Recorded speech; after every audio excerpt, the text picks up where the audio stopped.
Hey guys, welcome to another Mondays with Sheri and Derek. Welcome to your week. This week, you know what we're talking about? We are talking about one of my subjects that I'm always fighting for with my clients. I'm always fighting to help them get past mindfulness versus mindlessness. Do you guys realize that studies have shown that 47% of our day is spent doing mindless behavior? Just I gotta, autopilot, putting out fires. 47% of your day. So that means half of your day. Means half of your day you're literally unaware, asleep at the wheel, mindlessly going through your day, just in this reactionary state. And we wonder why it leads to all sorts of yucky feelings. And you know what, when we disconnect, it's not like we can departmentalize our disconnection. So if we're disconnected from our emotions, then we're disconnected from our friendships, then we're disconnected from our spouses or significant other, then we're disconnected from the relationships in our life with our children, our parents, our friends. We become this very surface person that is just, it's like bumper cars. I always think about it, describe it like bumper cars. You're just bumping off of things that happen to you, and being reactive. And think about it, when you get hit by, you're in a bumper car, you get hit, you're like, boom, you're like, oh. You turn the wheel that way, reacting. It really lends to a feeling of chaos. And then you just wanting to disconnect from those feelings. People who are in a state of mindlessness often say they feel depressed, they feel overwhelmed, they feel anxious, they feel burned out. They feel like they're just missing out on life, that life is just literally passing them by. What that does is make you start avoiding your feelings. It restricts you, it restricts your thoughts, it restricts your creativity, it restricts you living the life you truly want to live because you're just going on autopilot. And when you're on autopilot, honestly, you relinquish control. You relinquish the control to make choices in your life that gets you to where you want to be and gets you happier. I mean, how many times do you say to somebody, what's wrong? And they're like, I just don't know what's wrong. I just don't know. I'm just not happy. That right there is disconnection. Right, they're not taking the time to be present, to realize what is making them unhappy and what is making them happy. How do I really feel about what's going on in my life? Is what I'm doing in my life just kind of an autopilot thing? Like it's practiced, it's this chronic behavior that I'm just doing without thinking about it? 47% of our day is spent that way. So we wonder then why we're so unhappy, why we're so disconnected. You can't get excited. You can't get excited about anything in your life because you're just kind of going through it. Right. I mean, how many people out there feel that way that, I'm not living, I'm just going through life? I know with a lot of my clients, they come to me and I say, well, what do you really want? And they say, I just want to be happy. I just want to be. Well, I just want to be in the moment. I just want to be experiencing the moment. I want to have joy in the moment, happiness in the moment, experience because you close your eyes and you wake up and it's 10 years later. Or you close your eyes, you wake up and you're doing the same thing next day, same thing and the same thing and the same thing. And you're just, it's like a hamster running a wheel. So, right. So we talk about being mindful, and that is awareness. That is awareness of how you're feeling in your body, how you're feeling in your mind. What you want to change. Right. What actions you want to make that leads you down a path to greater fulfillment and happiness. What we say to our clients who want to be happier, more in control of their lives, more aware of their decision making,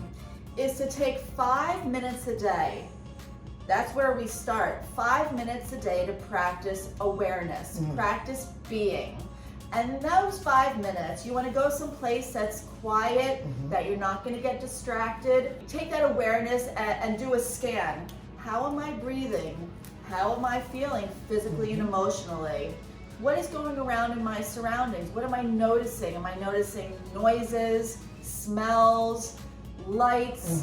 What am I noticing? And this 5 minute a day practice will start to get us in contact again with how we're feeling. What we want to do, we cannot make any change that has any sort of sustainability unless we're aware of how we're feeling.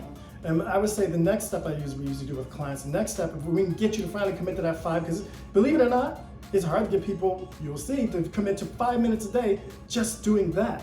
The next step is, as you're going through your life and the things that you are doing on that autopilot, stop in those situations and really listen to your body and listen to your mind and how is this making me feel? Now look, I'm not talking about if you're a parent and you got to drive the kids to school. You know, you can't sit there and be like, kind of like, you know what, driving the kids to school doesn't make me feel good. I'm not going to do that anymore. But if you become aware of driving the kids to school, they get on my nerves, it's not making me happy, then what do you do when you get home after that? Or what do you do before you go into that to make you feel more? Right, or what do you do during it? If you're driving the kids to school and it's like it's something that you don't look forward to every day, how can you make the experience different? Do you change the music? Do you bring up some sort of conversation? Do you pack snacks? Do you talk about something that makes everybody happy? And you try different things, because one thing might not work. That doesn't mean go back to being mindless and just being kind of like, well, that didn't work. Right. But if you're trying different things, you're in the moment. And that's just an example. Yeah. And that example can really be, used with everything in your life. It's really about learning to just be in the moment, to reconnect with you, to reconnect with how you feel, how you think, and what you're doing. Right. If it work, it goes to work too. If you are at work and you start to stop to realize, kind of like, I'm just going through the task, well, what is that task and how's that task handling you? Well, this is my job, I have to do it. But still, what is going to make you happy? How you want to feel about what you're doing? How do you want to feel before? How do you want to feel after? Are you just going through that mindless stuff at work and then going home and turning the TV on and watching the TV and sitting there, or just doing that mindlessness all day and unhappy, and then you just come home and shut off and just put your phone on and doing that? Like, what are you doing to change those feelings? Or are you just going on autopilot? Because it is about changing the feelings, it's about changing the mindset, it's about changing that perspective. Because sometimes we have to do unpleasant things that is the means to the end. Sometimes we work in a job we're not thrilled at, it's for that time, because it's a means to an end, it's a means to that next step. The only way to create that change in our lives is to become super focused on how we're feeling and wake up. Right. And the last thing, 47% guys, go think about it. How much of your day is spent that way? The last thing I want to say is that life is not meant to be on autopilot. Life is not meant to be numb. Life is meant to have ups and downs like a roller coaster. And the way we do that is we react to what is going on and listen to ourselves and listen to our body and listen to our psyche, what's going to make us happy, and not just push the button and just kind of run. And once we become aware of what's going on, then we can actually make decisions and choices that best serve us. All right, guys, that's where we're going to leave you. We love you. Be kind to yourself and don't hide from yourself. And we'll see you tomorrow for favorite things. We got a special one.